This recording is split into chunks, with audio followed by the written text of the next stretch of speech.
en la provincia de Buenos Aires que nos están siguiendo, digamos, esta mañana. Tenemos algunas noticias, como siempre, vinculadas a la organización del curso, este curso de verano, Políticas de Salud basada en Derechos. Estamos informando, digamos, que dadas las características del feriado largo que tenemos ahora, le estamos sugiriendo a todos que se pongan al día con las evaluaciones. Las 2 evaluaciones que están en este momento disponibles tienen que estar aprobadas para pasar a la siguiente. Este viernes no se van digamos, a subir el cuestionario 3, así que el cuestionario 3 se va a subir la semana próxima. Como hay 2 días feriados, en realidad se va a subir el día miércoles. Así que a partir del día miércoles ustedes van a tener el cuestionario 3 disponible, pero recuerden que no se puede hacer el 3 si no hicieron el 1 y el 2, y que además hay 2 oportunidades. O sea, ustedes pueden, si tienen, no tienen el suficiente puntaje en un cuestionario, pueden volver a hacerlo una vez, ¿sí? Así que estas son las características de los que nos están siguiendo en el curso. Por otro lado, les recuerdo que ya están subidas todas las clases anteriores en la página web. Los pueden seguir, digamos, por el canal de YouTube. Y que estamos transmitiendo en este momento, digamos, a través del Webex. Entiendo que hoy por Instagram no, ¿verdad? Sí. Va a aparecer también por Instagram en pocos minutos.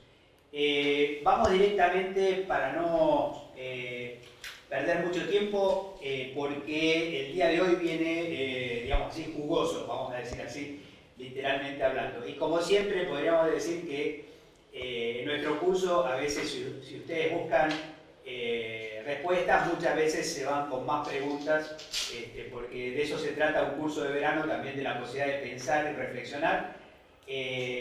Nos acompaña hoy Alicia Stolkiner. Como se ha venido dando en este curso, hay digamos, presentaciones formales e informales. Digamos. Yo siempre prefiero las segundas. Alicia es psicóloga, Alicia es diplomada en salud pública, digamos, compartimos el gusto, la identidad, digamos, de haber sido parte de la Escuela de Salud Pública de la Universidad de Buenos Aires. Alicia ha organizado, literalmente hablando, lo que en principio parece, por decir así, apenas una cátedra, y es literalmente hablando un movimiento de salud mental y salud pública en la Facultad de Psicología de la UBA. Es docente de la Universidad Nacional de Lanús, es docente de la Universidad Nacional de Entre Ríos. Ha estado a cargo, digamos, de la presidencia de la Organización Internacional de Políticas de Salud, de Health Policy, y actualmente, digamos, está en el equipo de coordinación, digamos, de la Asociación Latinoamericana de Medicina Social. Quizá con todos estos antecedentes, quizá el cargo que me lo anoté porque es siempre difícil para mí para recordarlo, y a veces porque claramente Alicia está ubicada, visualizada, digamos, probablemente por muchos de ustedes en el campo de salud mental, quizá va a sorprender que no es exactamente el centro de lo que vamos a estar discutiendo el día de hoy, porque Alicia, digamos, hace muchos años que trabaja en la Secretaría de Derechos Humanos de la Nación, es coordinadora del equipo interdisciplinario auxiliar de la justicia, CONADI, Secretaría de Derechos Humanos, Ministerio de Justicia. En algún momento, seguramente en la conversación, va a surgir la oportunidad de que nos cuente, digamos, podríamos decir así, literalmente, ese observatorio privilegiado de derechos humanos en Argentina. El día de hoy, así como en nuestra última charla, el martes, surgió un poco esta dinámica entre economía y salud, quizá hoy vamos a entrar en un tema, en algunos momentos va a parecer abstracto, en otros momentos va a parecer muy concreto y práctico, porque vamos a combinar, digamos, el tema de salud, el tema de derechos humanos. Esto amplía más, digamos, que el derecho a la salud, o sea, de salud en el marco de los derechos humanos, democracia, participación social e integralidad de derechos. Digamos. Este es un panorama definitivamente muy amplio, pero que tiene mucho que ver con una expectativa, digamos, que el equipo de gobierno en salud de la provincia de Buenos Aires ha puesto en circulación. Alicia ha participado, hemos tenido el gusto de participar en una película. Es raro una gestión que comienza con un equipo que se presenta con una película. Esa película justamente muestra, digamos, la expectativa que a veces yo lo digo en nombre de lo que es el movimiento por la salud de los pueblos. Dicen algo así como: el derecho a la salud no va a ocurrir solo por la voluntad política de los gobiernos, sino también, digamos, por la participación activa de la sociedad. Digamos, en esa interfase, que a veces es muy visible y activa, digamos, como ha sucedido el día de ayer con el movimiento de los pañuelos verdes en todo el país, digamos, también de esa manera, digamos, hay una serie de experiencias que vamos a estar repasando, digamos, durante el día de hoy. El objetivo, es decir, lo que nosotros esperamos que ocurra el día de hoy es que, profundizando las interfaces entre derechos humanos y salud, dedicamos este conversatorio a conceptualizar desde una perspectiva histórica la construcción social y política de los derechos humanos, caracterizando el derecho a la salud como inscrito en un plexo de derechos. Esto es algo que quiero decir aquí claramente, digamos, que lo hemos aprendido y citado, digamos, N veces, Alicia, en esta idea de que no pensar el derecho a la salud como si uno lo pudiera obtener independientemente, digamos, de vivir en un Estado de Derecho y de la construcción de otros derechos concurrentes. Bueno, al mismo tiempo que ofrecerle a Alicia, digamos, su saludo a todos los compañeros que nos están siguiendo, tiendo a decir la audiencia, pero es una teleaudiencia que nos está siguiendo desde toda la provincia. Surge un poco, Alicia, la primera pregunta, que sería, digamos, ¿qué enseñanzas se desprenden de la historia de los derechos humanos y de las diferentes formas de construcción social y política de esos derechos, que no son solo letras, digamos así, sino que son con sujetos atrás, ¿verdad? Claro, antes que nada quiero agradecer la invitación y que me da mucho gusto estar acá y estar compartiendo este espacio y estarlo compartiendo con Mario en diálogos que tenemos frecuentemente en encuentros en distintos espacios. La pregunta ya contiene una afirmación que alguien puede discutir, pero que yo sostengo firmemente, que los derechos humanos son una construcción, no son algo que sea inherente a lo humano. Digamos, estamos renunciando a la idea de lo que se llama el justnaturalismo, digamos, o sea, una idea natural, sino que los derechos humanos son una construcción social de un momento histórico determinado, de una determinada forma de organización social, y que han tenido una evolución a lo largo de la historia, y esta evolución de lo largo de la historia ha tenido que ver con distintos momentos y además con cómo van influyendo distintos actores en esto. Entonces, si uno tiene que marcar un hito, democracia y derechos humanos, en el mismo momento en que la Revolución Francesa instaura un nuevo modelo de gobierno que se llamaba democracia, o sea, gobierno del pueblo, nace la Declaración Universal de los Derechos del Hombre. Pero esta Declaración Universal de los Derechos del Hombre, este primer paso, va a decir un autor que es Marcelo Raffin, dice, tiene una característica que en el mismo momento de su nacimiento construye la excepción. Dice que aquellos que enunciaron estos derechos, para construir el sujeto de derecho, se miraron a sí mismos en el espejo. Entonces quedaron como sujeto pleno de derecho. El sujeto pleno de derecho terminó siendo un varón, adulto, blanco, en principio agregaría yo, supuestamente heterosexual, propietario, y preferentemente de países colonizadores, no de países colonizados, y occidental, ¿no es cierto? Entonces, después, justo con esto, quedaron por fuera, cuerdo además, quedaron por fuera los niños por inmaduros, Las mujeres, porque sus características emocionales, fragilidades, etcétera, le impedían ejercer ampliamente totalmente estos derechos. Los habitantes de los pueblos colonizados, los pueblos originarios, los que no eran blancos, piensen que en Estados Unidos las luchas contra el separatismo racial se inician en 1960 y estamos hablando de una declaración de derechos que es de finales del siglo XVIII. O sea, tiene su evolución, digamos, ¿no? Esto casi les podría decir es un pecado de origen de la democracia, porque la democracia griega nace en una sociedad esclavista. Quiere decir, ya construye lo que se va a llamar la excepción, ¿no? El problema es que los excepcionados, los que quedan afuera, no aceptan fácilmente quedarse fuera del margen de derechos. Entonces van a pugnar luego por acceder a un derecho ampliado para otros. Después voy a hablar de esto. Pero otra característica de estos derechos es que se dirigían básicamente al individuo y básicamente a defender, venían de reinados absolutistas, de estados monárquicos absolutistas, entonces a defender los derechos del individuo frente al Estado. Están fuertemente dirigidos a defenderse de los Estados y segundo, tienen como núcleo central de aquello defendible también el principio de la propiedad, ¿no? Esa es la forma en que nacen estos derechos.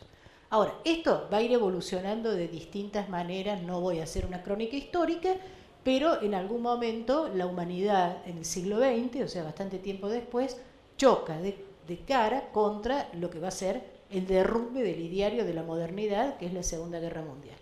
Millones y millones de muertos, la industrialización de la muerte en los campos de concentración alemanes, Hiroshima y Nagasaki rompiendo la última barrera con respecto a separar la población civil de los ejércitos en las guerras, 2 ciudades masacradas, el inicio del mundo bipolar, la posibilidad de una guerra nuclear, donde por primera vez la humanidad se enfrenta a la posibilidad de destruirse a sí misma, y en todo esto la creación de un organismo que va a tener una función importante en la regulación de ese mundo, que es las Naciones Unidas, que se funda además con una declaración, ahora sí, no de los derechos del hombre, sino de los derechos humanos.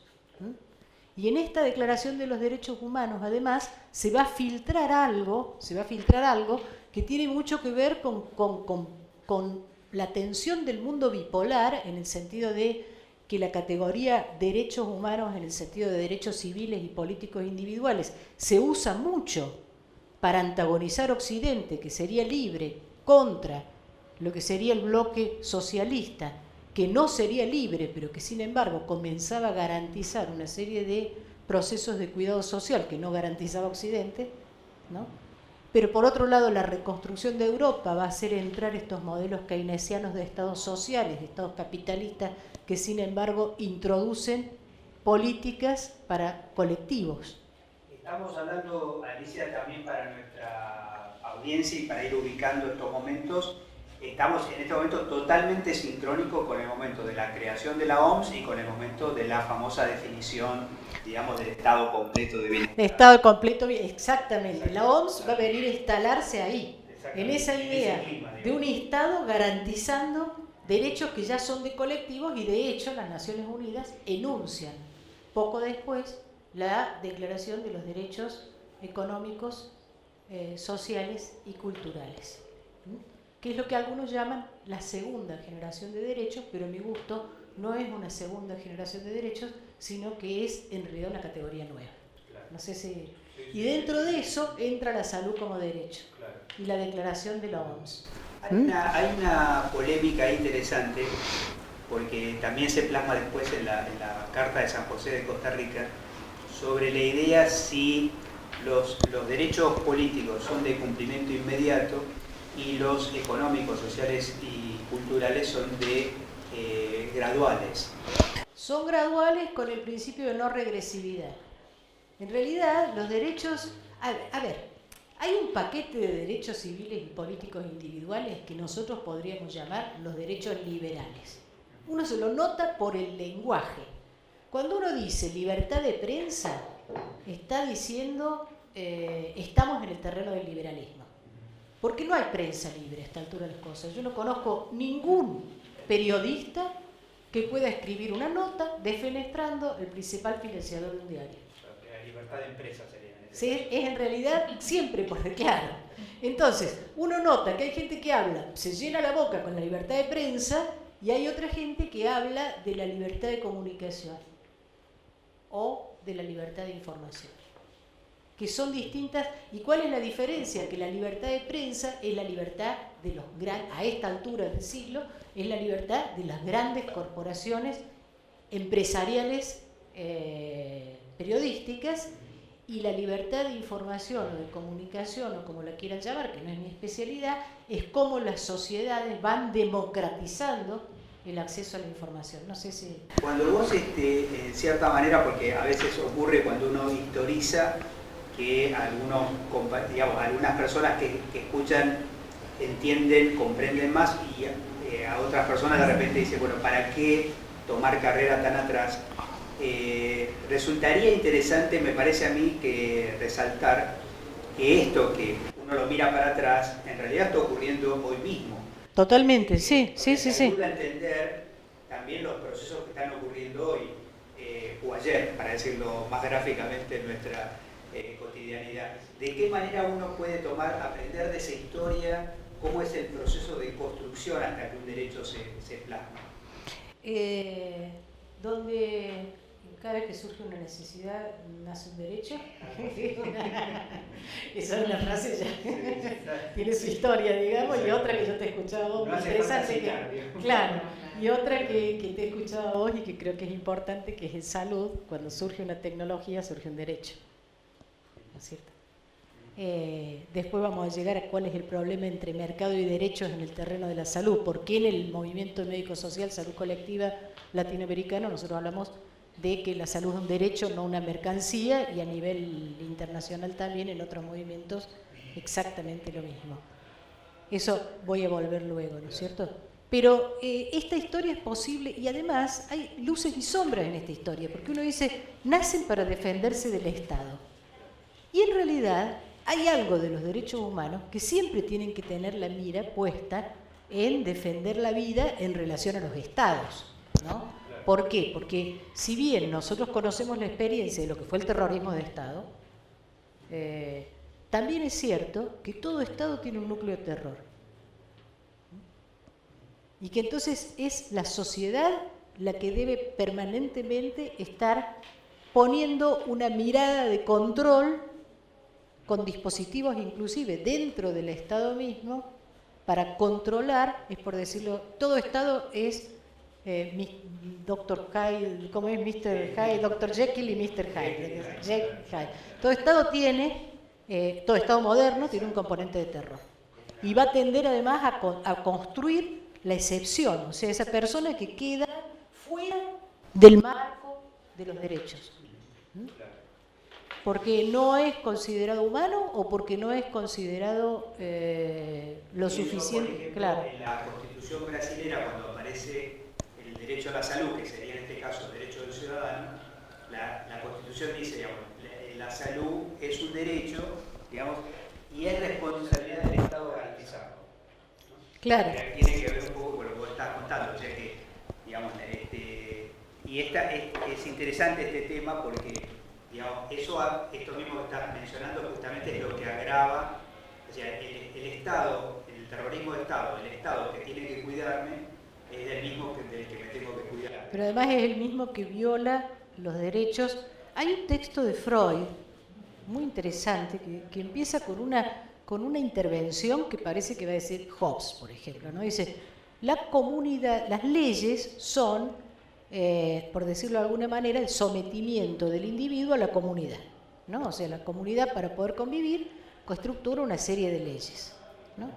Y estas leyes son las que permiten la igualdad de convivencia en la comunidad. Es una característica de Freud, nos convence de algo y después nos dice que es un error.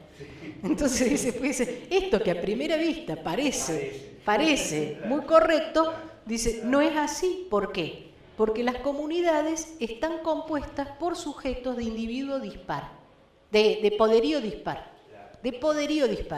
Y después viene lo que enuncia como poderío dispar. Es muy interesante. Están compuestas por padres e hijos. Lo primero que metió fue el patriarcado. Por varones y mujeres y finalmente por amos y esclavos. Metió la cuestión de género, la cuestión patriarcal y la cuestión de clase, ¿no? Dice, desde entonces habrá dos formas, desde entonces dice, las leyes estarán hechas por y para los poderosos. O sea, no están hechas para el conjunto, están hechas para los poderosos. Dice, y desde entonces habrá dos formas de alteración del orden legal. Una, cuando los mismos poderosos alteran el orden legal que han impuesto, el golpe de Estado. ¿Qué es lo que pone entre paréntesis el golpe de Estado? La Constitución. ¿Qué Constitución?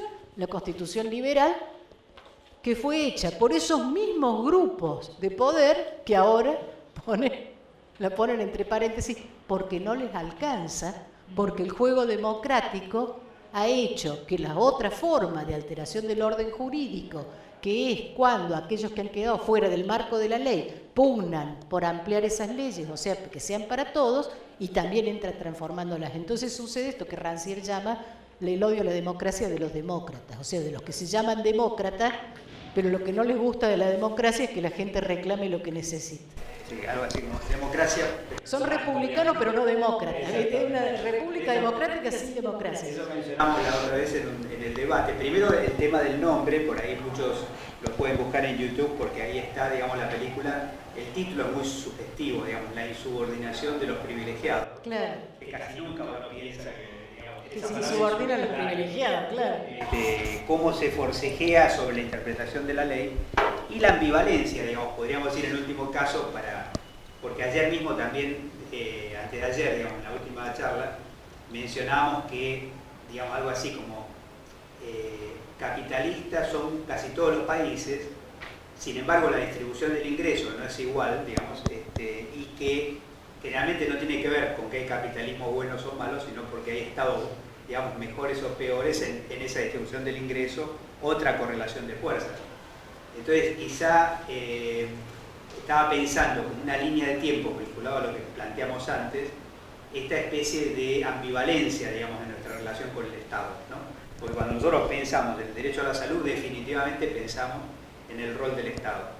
Obviamente. Pero también en una ciudadanía, digamos, activa, movilizada, vigilante, porque el derecho a la salud está como en una línea de frontera, pareciera, ¿verdad? No es algo ya ganado. Bueno, ningún derecho, digamos, está ganado para siempre, ¿verdad?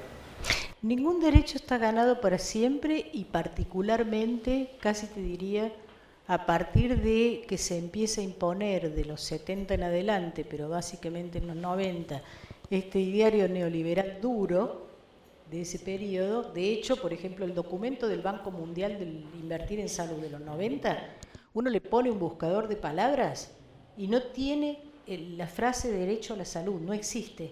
Existe, aparece en un solo párrafo que dice, hay poblaciones que creen que la salud es un derecho. Hay otras que deben creer en el mal de ojo, digo, porque lo toman como una creencia, dice. A ellas, los procesos de provisión de servicios mínimos, etcétera, le tendrán que ser aplicados paulatinamente. O sea, hay que irles quitando los derechos, pero como la rana que la ponen en el agua fría y la van calentando, digamos. Que no es otra cosa que lo que a nosotros nos pasó en los 90, quiero decir. De repente empezamos a pagar un coseguro en la obra social, de repente tuvimos algunas coberturas que no entraban, de repente no. Una persona de mi edad piensa cómo utilizó los servicios de salud en distintos momentos de su vida, y yo recuerdo todavía el momento en que para mí era natural, si tenía un problema en el ojo, irme a la Gleice de la ciudad de Buenos Aires. No sé, era el lugar donde iba, digamos, ¿no? Hasta generacionalmente uno asocia en buena parte del país, digamos, emergencia con sector público. Totalmente, todavía lo hacemos. Exactamente. Pero todavía, ¿qué te puedo decir? Tuve mi hijo absolutamente cubierta por la obra social de la universidad, sin ninguna dificultad, en una atención perfecta, etcétera. Digo, es como si todo, sin pagar un peso. Ahora lo del parto puede ser que no, por obra social no tenga esta necesidad de pagar, pero siempre va a aparecer, ¿no? Entonces, Sí, te dejo. No, pensaba que, como nos pasa siempre, digamos, las preguntas se van enhebrando unas con otras, digamos, así que vamos a hacer acá, digamos, una primera pausa. Y la pregunta que sigue, rápidamente vamos a ver que es una continuidad con la que tenemos ahora, ¿verdad? Así que hacemos un pequeño intervalo, un separador y seguimos con la pregunta siguiente.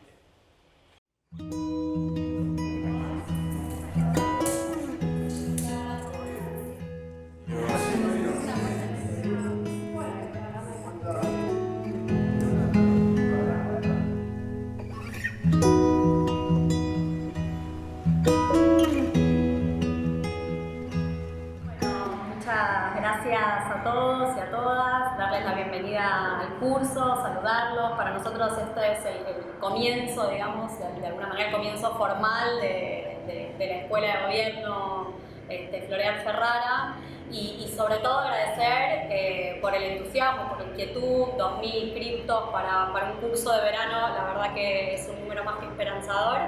Creemos que el curso va a ser sumamente aprovechable, disfrutable y esperemos que sea, estamos convencidos de que va a ser esta la primera actividad de muchas otras, porque para nosotros la escuela de gobierno y todo lo que tiene que ver con la educación permanente, la formación, el trabajo con los equipos de salud y con los equipos técnicos de las distintas áreas de gestión, de gobierno, es sumamente importante, es una de las líneas prioritarias del Ministerio. Así que darles la bienvenida y desearles sobre todas las cosas que disfruten mucho del curso.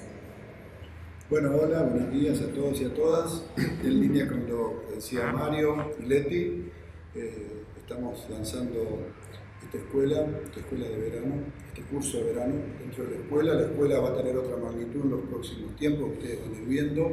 Este es el primero de los cursos que decía Leti, pero estamos convencidos de la absoluta necesidad de avanzar en este campo porque el mundo moderno, el mundo futuro se va a definir como ha sido siempre, pero ahora en una magnitud mucho más palpable en el debate de las ideas y de las ideas que detrás de sí tienen intereses.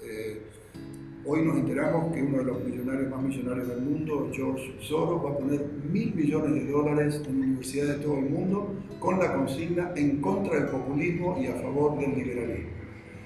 Digamos, creo que eso define perfectamente el campo en disputa en el mundo hoy, ¿no? Pues si George Soros está planteando que está del lado del liberalismo en contra del populismo, nosotros tenemos que claramente generar una contracultura, generar una capacidad de dar batalla por las ideas, porque todos sabemos, los argentinos y argentinas, lo que significa el neoliberalismo y en estos tiempos el neoliberalismo. Lo acabamos de padecer estos 4 años, con lo cual huelga a hacer cualquier otro comentario.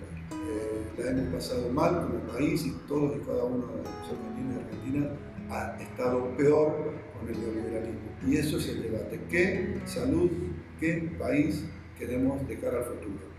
Necesitamos masificar fuertemente la llegada a todos los sectores de la comunidad y en particular a los sectores de la salud para estar en mejores condiciones de definir una Argentina y un proyecto de salud que dé cuenta que la salud es un derecho y que trabajamos por un país inclusivo en donde haya cada vez más equidad en todos los sectores. Así que a trabajar, esta es la consigna.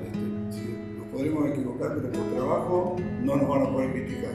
Esa va a ser el denominador común de nuestra gestión. Mucho trabajo y en conjunto con ustedes esperamos que aprovechen mucho este curso. Gracias. Bueno, retomamos desde aquí. Estamos recibiendo conexiones. Después sabemos que algunos nos mandan más mensajes para que los leamos también. Así que por lo menos estamos verificando aquí y le mandamos saludos a los compañeros de Azul, a los compañeros de Wangelén. Acá mismo, digamos, el aula magna de la escuela, hay una buena parte del equipo de la escuela de gobierno. A los compañeros de Coronel Suárez, de Dolores, de San Martín, de Levita Pueblo de Berazategui, de Almirante Brown, de Tres Arroyos, de Berizo, de Epidemiología de Buenos Aires, de la región sanitaria 1, del CEBAS 29 de Merlo, de la región sanitaria 7, de los compañeros de Tigre, de Chivilcoy, compañeros y compañeras de Moreno, Sebas 28 de Morón, desde Mar del Plata, del General Pacheco, entiendo que del Hospital de General Pacheco, de San Justo, también ahí entiendo que es el Hospital del Niño de San Justo, de Mercedes, de la región sanitaria 12, de Saliqueló y de Temperley. Así que todos los que no he mencionado y estén enojados porque no los he mencionado, que nos manden un mail, ya saben a cuál es nuestro mail, para que les enviemos saludos desde aquí. Nos decía, Alicia nos recordaba, y yo lo voy a darle un poquito de precisión por estas cosas que después quedan grabadas, digamos, esta idea de que cada vez que surge una tecnología eficaz para resolver un problema de salud o para evitar que ocurra, nace un derecho, digamos. El problema justamente en este universo es que el marketing nos vende muchas tecnologías que después no prueban ser eficaces, pero efectivamente cuando está probado, digamos, su eficacia, por eso a veces decimos que el derecho a la salud es un objetivo móvil, porque, digamos, la tecnología lo va moviendo. La segunda pregunta parece casi a propósito para darle continuidad a la primera, digamos, y Alicia nos decía, digamos, que han quedado varias cosas para redondear, digamos. Pero tomo algo que, vuelvo a decir, digamos, es algo que claramente Alicia en una reunión del Congreso de Medicina Social en Colombia lo instaló de una manera que ayudó a romper algo que corre por mi cuenta, digamos, pero que es el tema de la endogamia del sector salud. Es decir, creo que nosotros tenemos la tendencia a vivir adentro de la República de la Salud, digamos, ¿no? Y entonces el mundo empieza y termina en salud. Y algo que Alicia no solamente ha predicado, vive y experimenta, es justamente desde un área del Estado que no es de salud, pero que la incluye, digamos, poder pensar el derecho a la salud desde un observatorio de derechos humanos del gobierno nacional. ¿De qué manera el derecho a la salud se integra y complementa dentro de un plexo de derechos? Sería la segunda pregunta para compartir. Ajá, perfecto. Lo primero es que, puede parecer obvio lo que voy a decir, pero el derecho a la salud es mucho más que el derecho al acceso a servicios de salud. Entonces, si uno trabaja con una conceptualización del proceso de salud, enfermedad, atención, cuidado compleja, como lo es, descubre que en realidad nosotros no somos tan centrales como creemos en la salud. Alguna vez una señora de una comunidad perirural me preguntó por qué el centro de salud se llama centro.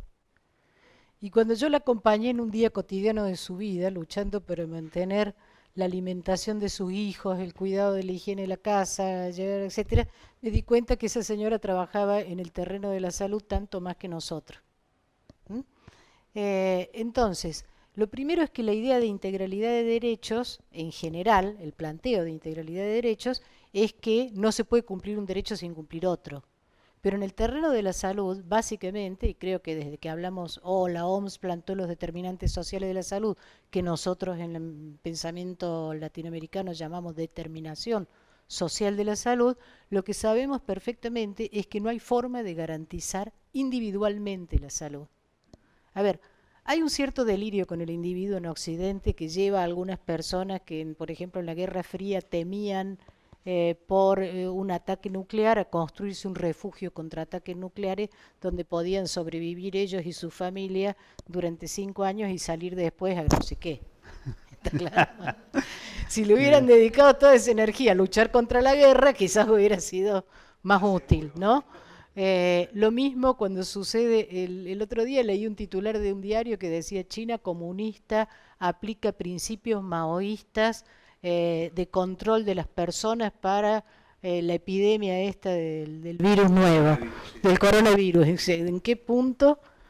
Primero, China actual es comunista, eso ya me pareció un enigma, habían vuelto, habían retrocedido mucho tiempo, pero además, ¿en qué punto la necesidad colectiva hecha, digamos, hecha de una manera organizada que llegó a, como vos lo señalaste en un texto, llegó a hacer un hospital en menos de 2 meses, menos que para cómo eso se interpreta como un avasallamiento del individuo. Claro. ¿No? Claro. O sea, por eso las películas de catástrofes, uno las ve y se mantiene tranquilo, porque mueren miles de personas, pero no el muchachito, la chica, los Claro. enamorados y los hijitos, si es que alguno tiene un hijo de un matrimonio anterior. Entonces, mientras se salven los individuos, uno ve cómo se derrumba Nueva York y mueren anónimos cantidades, ¿no? La salud, primero, requiere de algo que voy a decir, que vivienda, alimentación, un ambiente sano, estamos destruyendo el ambiente, por decirlo, una vinculación social en red que no esté permanentemente siendo destruida, como uno lo ve en determinados procesos de transformaciones estructurales de las sociedades actuales, porque eso es fundamental no solo para la salud mental, sino para el cuidado integral de la salud. Y si uno no garantiza todos esos derechos, el cuidado individual de cada uno va a estar siempre precario. Y acá me voy a detener sobre algo que es del concepto de derecho a la salud y que deriva del concepto de derechos. El concepto de derechos humanos tiene dos pilares. Uno es dignidad y el otro es autonomía. Hay una serie de autores liberales extremos que plantean que el concepto de dignidad es inútil. Useless, dicen, ¿no? No se necesita el concepto de dignidad. Total, si cada persona toma la decisión libremente, con eso sirve y basta. Entonces vayamos un poquito al concepto. ¿Qué se define como dignidad? Dignidad quiere decir que nadie sea colocado en el lugar de objeto, medio o mercancía. Cuando Kant enunció esto, lo hacía contra el esclavismo. Pero uno lo puede ampliar mucho más. Lo puede ampliar mucho más. Y resulta que si dignidad es la condición de que uno no sea colocado en el lugar de objeto, medio o mercancía, después voy a volver a tu pregunta, entonces esto quiere decir que la dignidad es una condición de la autonomía. Que no existe esa libertad de que el señor en la India, absolutamente libre para no morirse de hambre, decidió vender su riñón. Y si es una decisión libre, ¿por qué no vamos a meter? Y lo vendió porque quería sobrevivir. Ese señor no tomó una decisión en una condición básica de dignidad, ¿no? Hay muchos autores que trabajan esto. Entonces hay un autor que se llama Levinas, que trabaja sobre la otredad, del cual se puede desprender una derivación que es la siguiente. Esa frase liberal que dice, mis derechos terminan donde empiezan los derechos del otro, ¿sí? Que todos nos enseñaron, es errónea. ¿Por qué? Porque mis derechos son los derechos del otro y míos en cuanto yo soy el otro del otro. Porque pensar que mis derechos terminan donde empiezan los del otro es inmediatamente instalar la situación de que yo para ampliar mis derechos tengo que disminuir algún otro.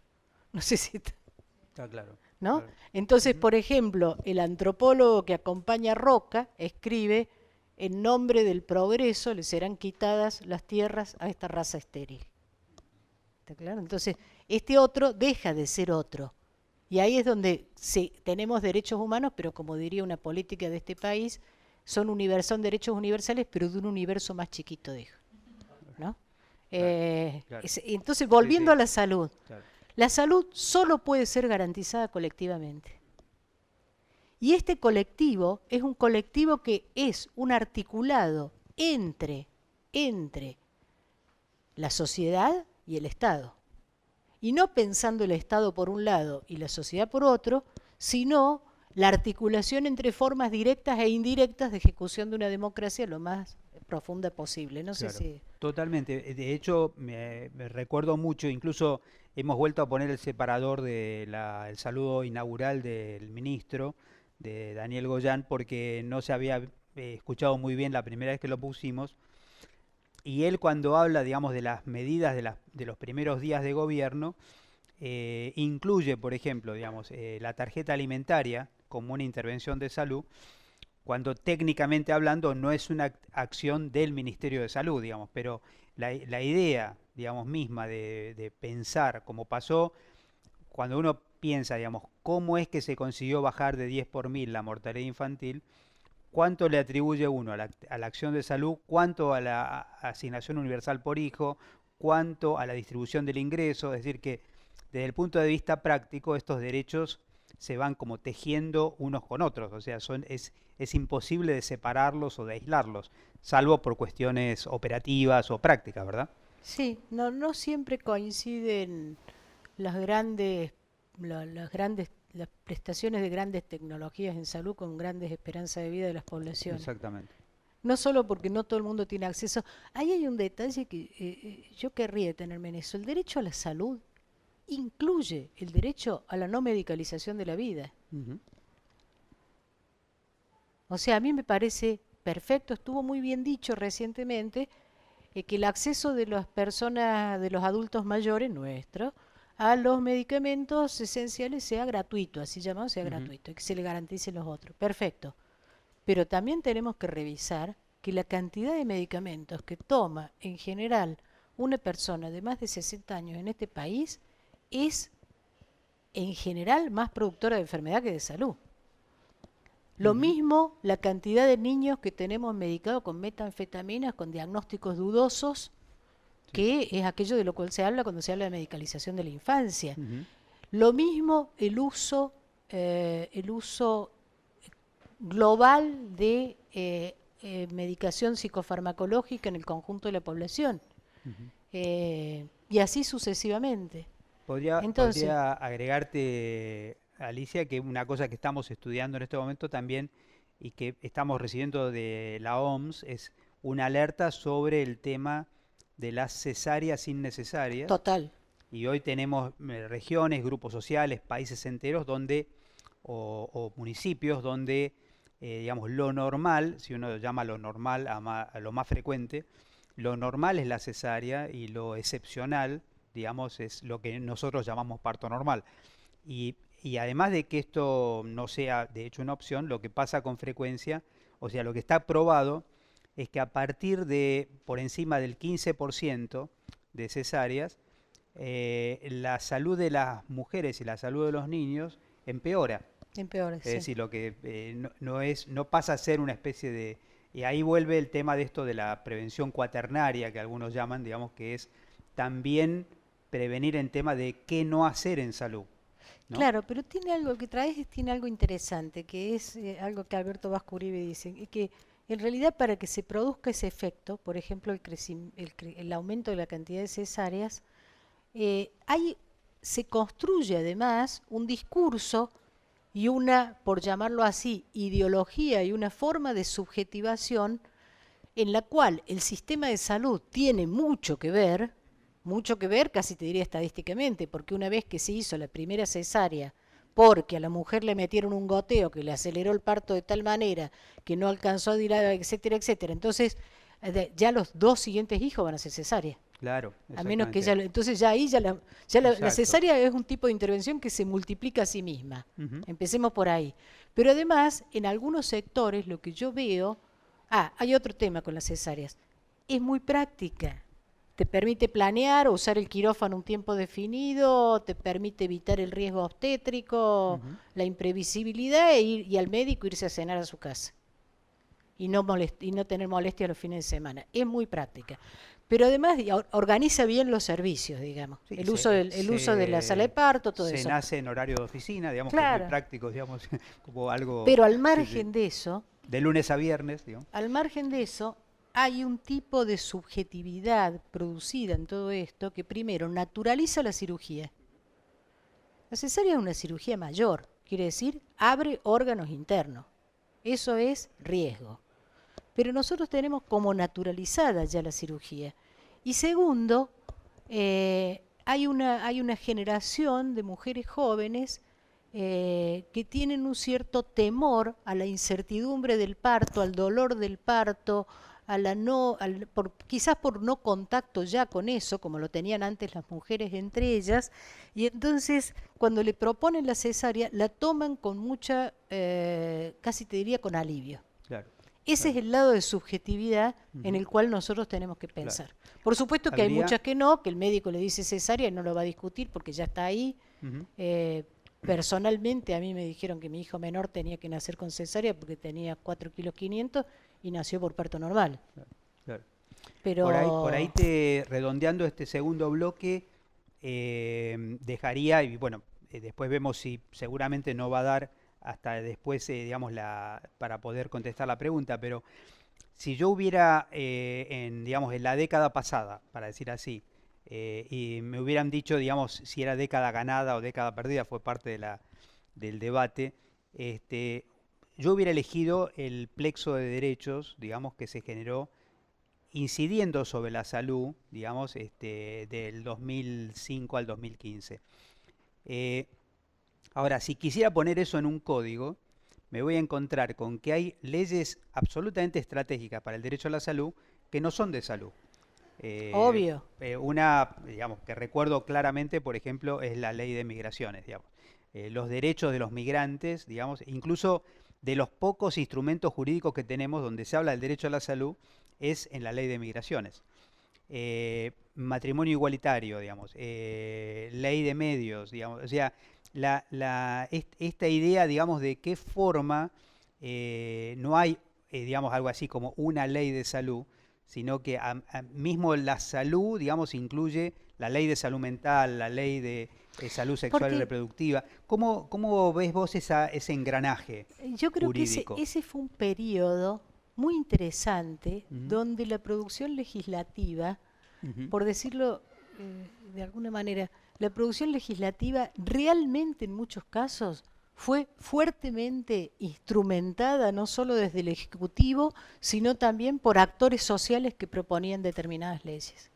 Se vio una articulación muy interesante entre el funcionamiento parlamentario y la configuración de actores sociales. La ley de salud mental es uno de los casos más claros de eso. La ley de salud mental. Pero, por ejemplo, algunas uno puede estar en desacuerdo con ellas. Yo no estoy de acuerdo con las leyes por especialidad, por enfermedad, por patología, pero entiendo que los padres que pugnan por ellas, por ejemplo, ley de autismo, ley de dislexia, etcétera, lo hacen porque en la perspectiva de un sistema de salud que se puede transformar en un conjunto de seguros, tienen miedo de quedar por fuera de la cobertura que necesitan para esto, que a su vez el sistema de salud y algunas corporaciones le han mostrado como lo que se requiere para atender adecuadamente a su hijo. Yo no cuestiono a los padres en ese sentido, pero después tenemos la ley de derechos de los pacientes. Claro. Ahora la gente se olvida que antes de esa ley tuvo que haber la Corte Suprema de Justicia, llegó a la Corte Suprema de Justicia un caso, que fue Princeps, de un señor que le habían hecho un estudio invasivo en el corazón y que quería hacer una consulta antes de hacerse una cirugía con otro médico, en otra clínica, y la clínica no le entregaba el estudio, porque consideraba que ese estudio para el cual le habían metido una cámara dentro del corazón con el riesgo que se implicaba, pertenecía a la clínica y no al señor. Entonces, esto que estoy diciendo, porque la gente, pasa que la gente una vez que se instala un derecho, olvida. Claro. ¿Está claro? Sí. Lo considera natural. Sí, totalmente. Bueno, lo considera natural. Nos va a quedar seguramente, incluso me queda ahora una duda que de estas preguntas que no me conteste ahora, porque pasamos al corte largo, pero hasta incluso me queda la duda sobre cuando hablamos de grupos culturales, digamos, de grupos étnicos, interculturalidad, etcétera, también estas leyes por patologías especiales están construyendo ciudadanías especiales. Totalmente. ¿No? Sí, entonces, sí. quizás es interesante darle un poquito de y además querría decir algo con respecto a volver a la cuestión de derechos sobre lo que aporta la cultura latinoamericana específicamente en el tema de derechos, que me parece muy importante. Qué bueno. Bueno, ahora vamos a nuestro corte más largo. Vamos a tener 10 minutos, así digamos que vamos a estar volviendo un poquitito pasadas las 12. Y recuerden que este momento es un momento para que ustedes formulen preguntas. Nuestros bloques están previstos, son 4 bloques con preguntas nuestras, pero digamos el último bloque son con preguntas que nos están llegando. Recordamos nuevamente, digamos, el mail, digamos, que tenemos en consideración. Si me lo acercan un segundito por limitaciones visuales, digamos. Es curso, está en pantalla. curso de verano, DPGC, era el viejo nombre, Dirección Provincial de Gestión del Conocimiento, @gmail.com. Y este es un tiempo justamente para formular preguntas, para discutir, digamos, los que están siguiéndonos en grupo, si quieren para pelearse también, digamos, y si no resuelven su pelea, nos mandan una pregunta para aquí. Hacemos un intervalo entonces.